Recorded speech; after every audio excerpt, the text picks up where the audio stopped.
سلام خدمت شما دانش آموزان عزیز، خنجری هستم. به بخش پایانی فصل 5 رسیدیم. بحث نامعادله. نامعادله یه جورایی شبیه معادله است. پس اول میخوام بهتون بگم تفاوت نامعادله با معادله چیه؟ به چی میگن معادله و به چی میگن نامعادله؟ معادله چی بود؟ به این عبارت 2x به علاوه 6 برابر است با -2 یا هر عبارتی بهش میگفتیم معادله. یا مثلا bx به علاوه 2 برابر باشه با چند؟ با 6. به این میگفتیم معادله. اما نامعادله چیه؟ به این میگن نامعادله 2x به علاوه 6 کوچکتر یا مساوی چی؟ -2. یا به این x به علاوه 2 بزرگتر از 6. به این میگن نامعادله. خب این دوتا یه جورای شبیه همدیگه هستن. تفاوتشون چیه؟ بچه اگر بین این دوتا عبارت اگر مساوی داشتیم بین سمت چپ و راست بهش میگن معادله. مساوی یه جورایی بهش میگن معادله.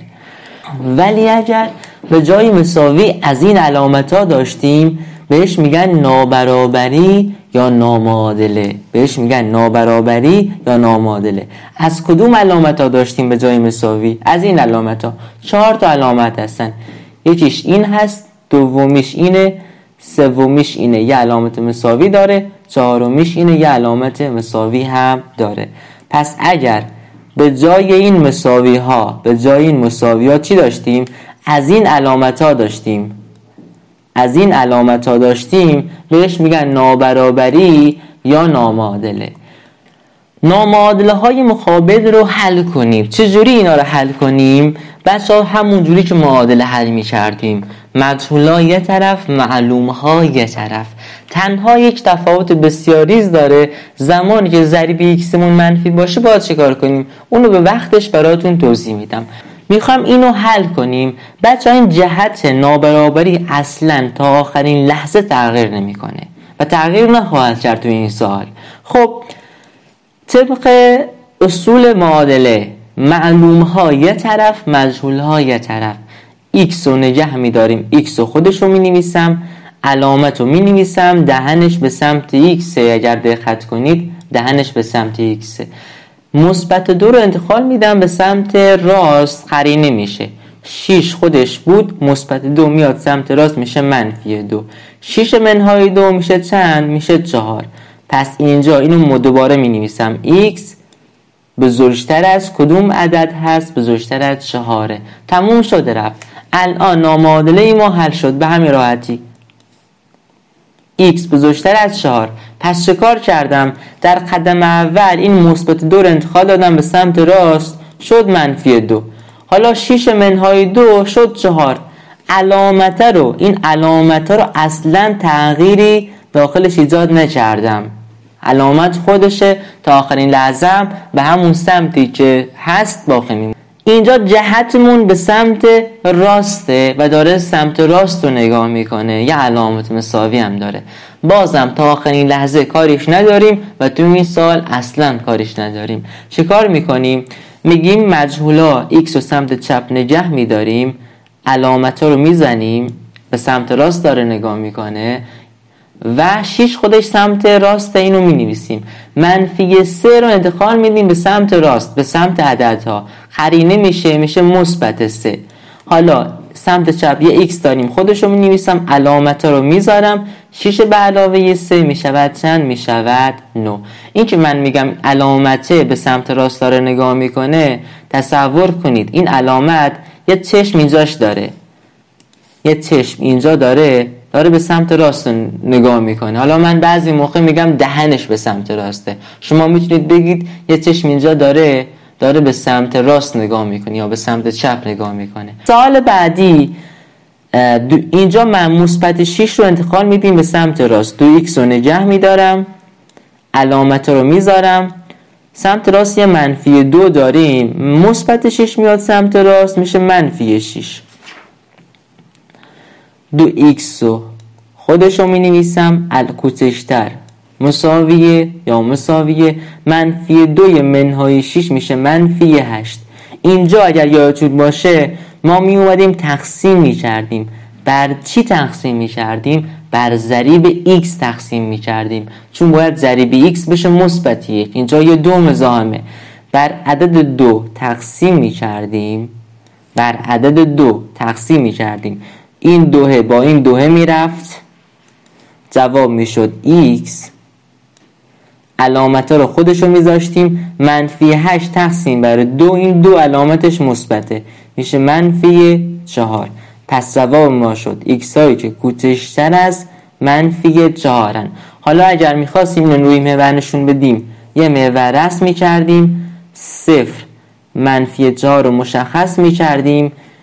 x هایی که کوچکتر از -4 هن، دایره باید توپر باشه، سمت چپ رو هاشور میزدیم به همین راحت. اما نکته مهمتر، چه زمانی این جهت برعکس میشه؟ چه زمانی این جهت تغییر میکنه؟ فعلا همونجوری حل میکنیم. چیکار میکنیم؟ -2x رو اینجا نگه میدارم، مینویسم -2x. علامت ها رو خودشو میذارم با علامت مساویش. سمت راست 6 داریم. اینجا -4 رو انتقال میدم به سمت راست، میشه -4. پس -2x بزرگتر یا مساوی 6 به علاوه 4 میشه چند؟ 6 به علاوه 4 میشه 10. اینجا می اومدیم تقسیم می کردیم بر چه عدد؟ بر ضریب x. ضریب x چنده؟ ضریب x -2 هست. دو طرف رو هم -2x و هم 10 رو تقسیم می کردیم بر ضریب x. اینجا ضریب x مون منفی هست. هر جا اینجا رو دقت کن، میخوام اینو بگم، مجبور شدی بر عدد منفی تقسیم کنی، هر جا مجبور شدی که اینجا داریم بر عدد -2 تقسیم میکنیم. چرا بر -2 تقسیم کردیم؟ تو ضریب x مون چند بوده؟ ضریب x مون -2 هست. ما میخوایم ضریب x و -2 رو حذفش کنیم، نابودش کنیم. هرگاه مجبور شدید بر عدد منفی تقسیم کنید، در مرحله آخر این جهت برعکس میشه. الان چی شد؟ این -2 با این -2 هست میشه، جواب میشه -1. که من میتونم -1 رو ننویسم، x رو خودش رو مینویسم. جهت اینجا داره به کدوم سمت نگاه میکنه؟ اگر اینجا چشم باشه، اگر یه چشم اینجا باشه، داره به کدوم سمت نگاه میکنه؟ دهنش به کدوم سمته؟ به سمت چپ هست. جهت عوض میشه، به سمت راست نگاه میکنه. من -10 تقسیم بر -2 هم میشه -5.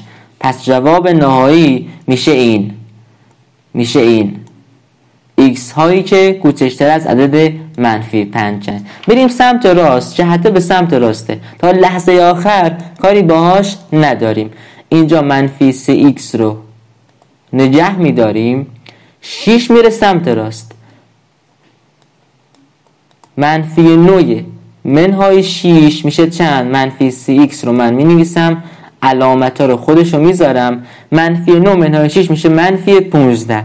اینجا مرحله‌ای که باید تقسیم کنیم. بر چه عددی تقسیم میکنیم؟ بدانید و آگاه باشید. اگر بر عدد منفی تقسیم کردید که بله اینجا هم -3 هست، اگر بر عدد -3 تقسیم کردید چه اتفاقی میفته؟ این جهت برعکس میشه در قدم آخر، در لحظه آخر ورق بر میگرده. چه کار میکنیم؟ -3 با -3 میشه -1، ساده میشه. -1 رو میتونم ننویسم، x میاد پایین، جهت عوض میشه، ورق بر میگرده، به سمت راست به سمت چپ داره نگاه میکنه. -15 تقسیم بر -3 میشه -5. اینو میخونیم، x هایی که بزرگتر یا مساوی کدوم عدد هستن؟ 5 هستن. معمولا این 1 رو نمی نویسن، به این حالت می نویسن x بزرگتر مساوی 5. اگر من بخوام اینو روی محور نشون بدم، 0 رو مشخص می کنم بعد 5 رو هم مشخص میکنم، یه دایره باز میکنم. اینجا چون علامت مساوی داره تو پر هست، پس این دایره رو رنگ میزنم کامل و بعد بزرگتر از 5 ایکس هایی که از عدد 5 بیشترن. خب عددهایی که از 5 بیشترن میشن 6 7 8. من باید اینا رو هاشور بزنم، باید اینا رو رنگ بزنم. میام سمت راست رو هاشور میزنم، ایکس هایی که از سمت راست. فرق این 5 رو تو دل خودش داره چون علامت مساوی رو داره.